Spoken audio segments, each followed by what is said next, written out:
Bueno, ¿cómo están todos? Vamos a continuar con la parte de traumatología y ortopedia. Estamos ahora hablando de la parte de traumatismos. En este caso ya vamos a empezar a hablar acerca de las fracturas de miembro inferior. Vamos a continuar con nuestra modalidad de preguntas para hacerlo un poco más interactivo. Entonces, vamos a empezar hablando de cuánto de volumen de sangrado se podría esperar en una fractura de pelvis que es inestable. Entonces, aquí tenemos las opciones.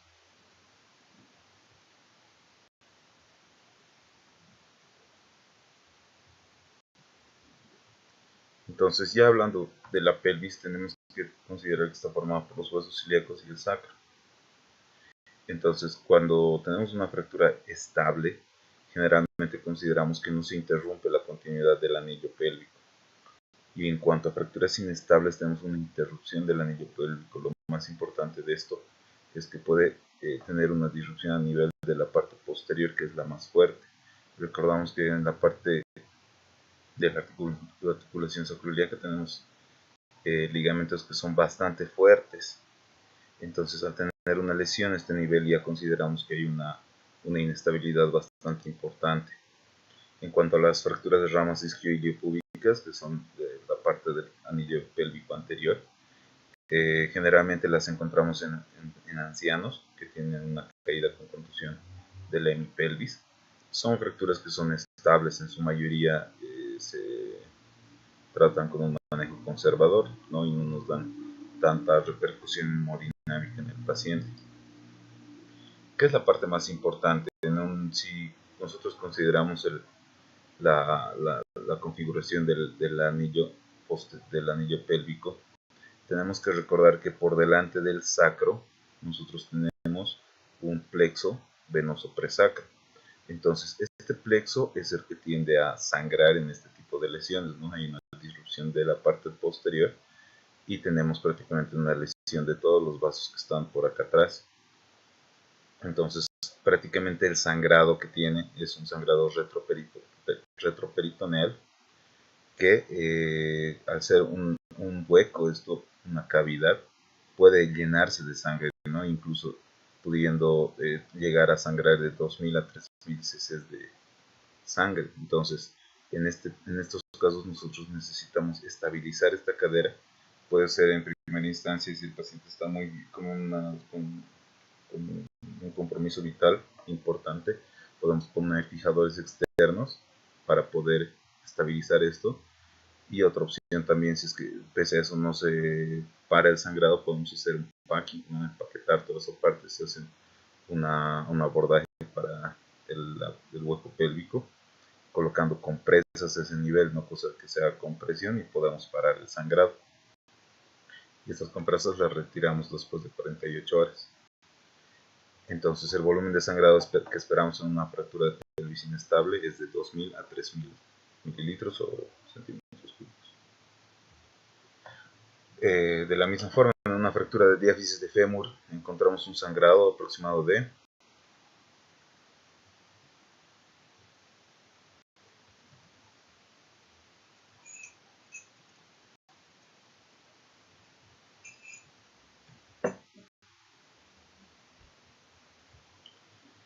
bueno, el fémur es prácticamente el hueso más grande que tenemos en todo el cuerpo humano, ¿no? Entonces, para considerar una fractura a nivel de este hueso, nosotros tenemos ya que pensar que ha habido un accidente de alta energía en ese caso. Puede ser un trauma directo que haga que un golpe ahí directamente en el fémur, o uno indirecto que puede ser una torsión o una contusión que vaya hacia la rodilla doblada, que haga que se produzca este tipo de fracturas. Entonces, clínicamente encontramos que va a haber un acortamiento por el desplazamiento de ambos cabos fracturarios. Podemos encontrar rotación externa y aducción, todo esto por las fuerzas musculares que tenemos a nivel del fémur. Es un hueso grande, ya mencionábamos, entonces la pérdida sanguínea también va a ser grande, puede ser de 1.000 a 2.000 cc de sangre. En caso de pacientes que vienen con datos de shock hipovolémico, lo indicado es estabilizar esta fractura y lo podemos hacer mediante fijación externa. En casos de que hayan heridas abiertas, exposición ósea, nosotros necesitamos hacer una limpieza quirúrgica y también colocar los fijadores. amortiguadores externos. Entre las opciones de tratamiento definitivo, pues podemos fijar la fractura, reducirla y ponerle una placa, o también podemos poner un clavo endomedular, ¿no? Esas son nuestras opciones de tratamiento. Entonces, en una fractura de diáfisis de fémur vamos a encontrar un sangrado de 1000 a 2000 cc.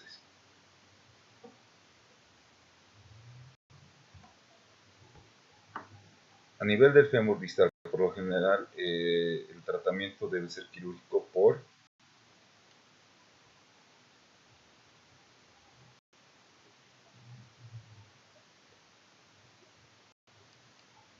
bueno, debemos recordar que la parte distal del fémur está compuesta por los dos cóndilos femorales, además que se considera también la configuración de fracturas que son supracondiles, es decir, por encima de los cóndilos. Generalmente este tipo de fracturas que se dan en este segmento se dan en pacientes de edad avanzada con hueso bastante osteoporótico. Entonces, generalmente el desplazamiento que tenemos se da porque la fractura puede tener un mecanismo de flexión forzada o hiperextensión forzada y son bastante inestables, ¿no? Más que todo por las inserciones musculares. De la misma forma, vemos acá que los gastrocnemios flexionan el fragmento distal y la parte del cuádriceps femoral y los músculos del muslo hacen que el otro fragmento también se desplace, aumentando así la deformidad y siendo, como mencionábamos y repitiendo, que son fracturas bastante inestables. El tratamiento cuando son supracondiles, pues tenemos que hacer una reducción a vías de fijación interna, lo más frecuente es que podamos colocar una placa y tornillos.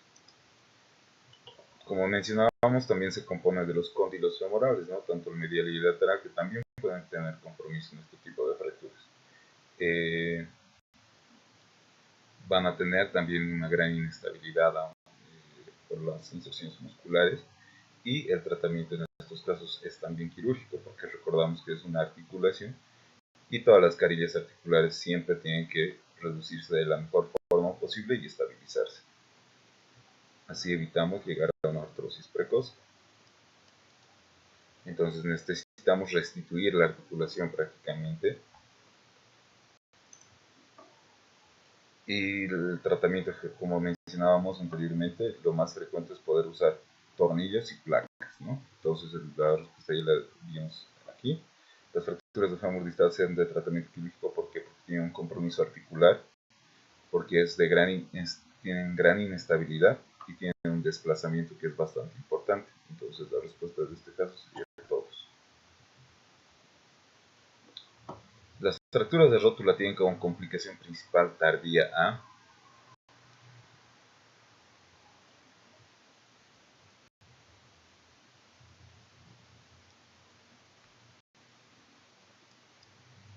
Entonces, las fracturas de rótula. La rótula, recordamos que es un hueso sesamoideo el hueso sesamoideo más grande de todo nuestro cuerpo. Va a tener una función bastante importante en cuanto a la extensión, para hacer el brazo de palanca de la extensión. El mecanismo de lesión de este tipo de fracturas generalmente es un golpe con la rodilla en flexión, es decir, un traumatismo directo hacia la rótula. Lo que nos llama siempre la atención de este tipo de fracturas es que la rótula está compuesta en toda su carilla posterior prácticamente de cartílago articular. Entonces, estas fracturas van a tener en su mayoría un compromiso intraarticular, ¿no? Entonces, en caso de no tener una buena reducción, una buena fijación, podemos tener mucho riesgo de artrosis precoz. Entonces, el tratamiento quirúrgico generalmente siempre es reducirla, cerciorándonos de que la carilla articular quede en la mejor forma posible y realizando la fijación, que ya puede ser con clavos y cerclaje, o puede ser incluso con tornillos canulados, dependiendo de la configuración de la fractura.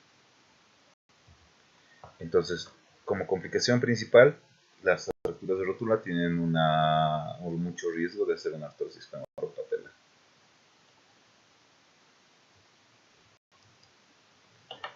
¿Por qué se produce hundimiento en las caras articulares de la tibia en fracturas de meseta?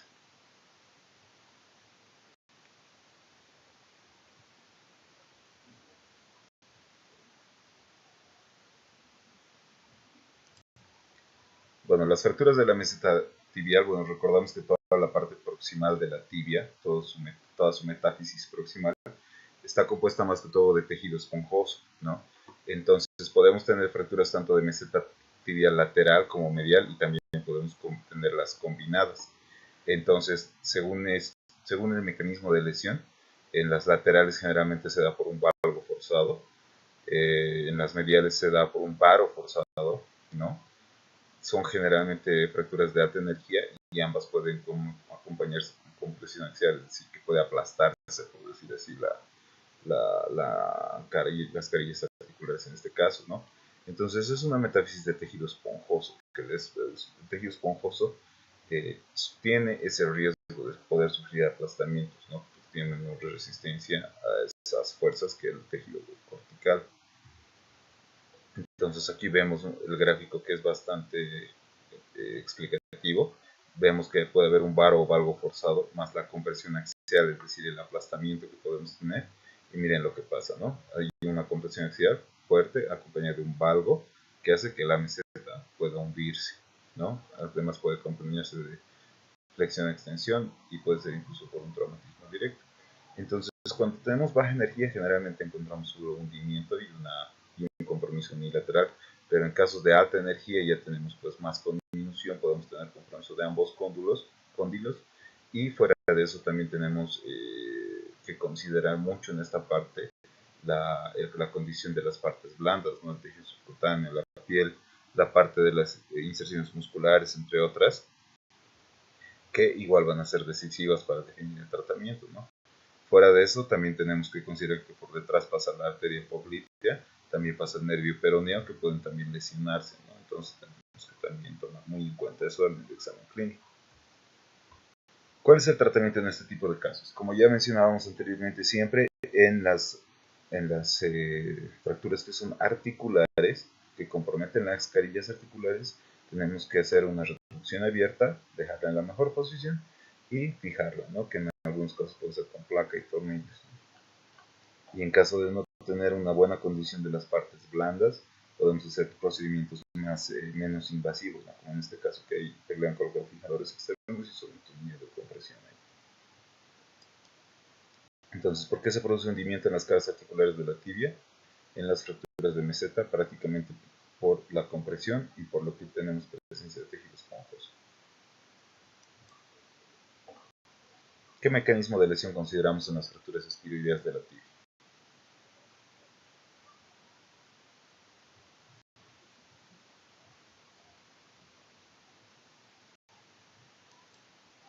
Entonces, hablando de los mecanismos de lesión, ¿no? Entonces, los gatos pueden causar el mismo daño que las motocicletas, pues prácticamente ambos nos pueden llevar a tener una fractura, ¿no? Mucho va a depender del tipo de lesión, de la calidad del hueso, y para eso también consideramos mucho, ¿no? la parte del mecanismo, de cómo ha sucedido el accidente. Por ejemplo, en las fracturas que generalmente son transversas, tenemos más que todo una contusión directa, como vemos acá en un atropello. Entonces imagínense si el hueso está así, si ha llegado a fracturar el hueso de esta forma, pues vamos a tener también una gran lesión de las partes blandas, ¿no? De la parte de la piel, la parte muscular, la parte de tejido subcutáneo, ¿no? Y obviamente también de las estructuras neurovasculares, de las cuales tenemos que tener siempre un buen examen clínico. Entonces las fracturas pueden ser consecuencia de un traumatismo,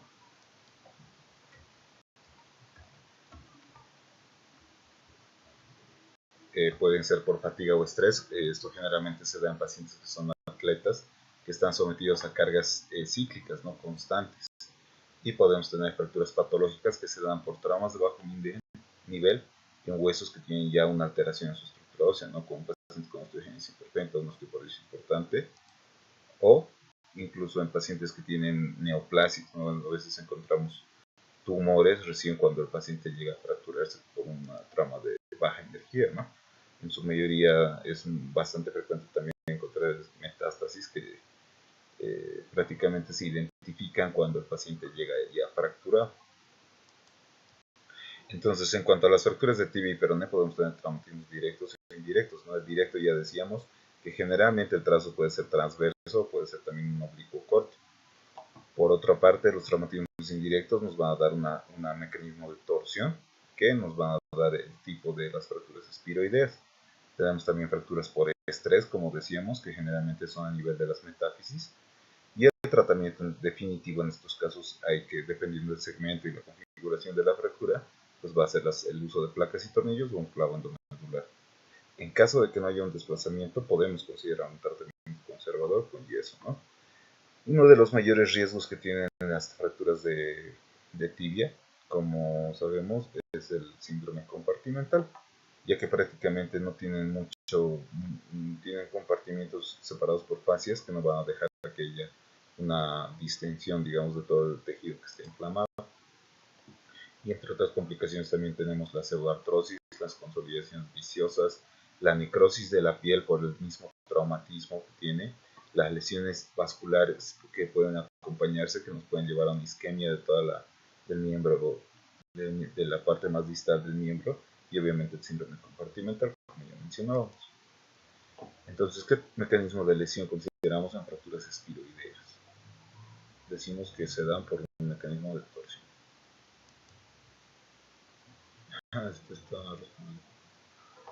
Entonces, ya hablando de las lesiones de tobillo, ¿no? Ya prácticamente aquí está la respuesta.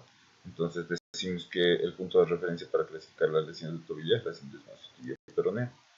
Las fracturas de tobillo tenemos que saber que puede fracturarse el malleolo tibial, puede fracturarse el malleolo peroneo y el malleolo posterior. Nuestro principal punto de referencia es la sindesmosis tibio-peronea, ¿no? Que es este lugar donde tenemos los ligamentos tibio-peroneos anteriores, el posterior, y además tenemos el inicio de la membrana interósea. La clasificación de Weber es la que es más conocida en este segmento, que como decíamos va a tomar como referencia la sindesmosis tibio-peronea. Entonces, tomando en cuenta esto, pueden ser infrasindesmales, que son las tipo A, transsindesmales, que son las tipo B, y las suprasindesmales, que son las tipo C.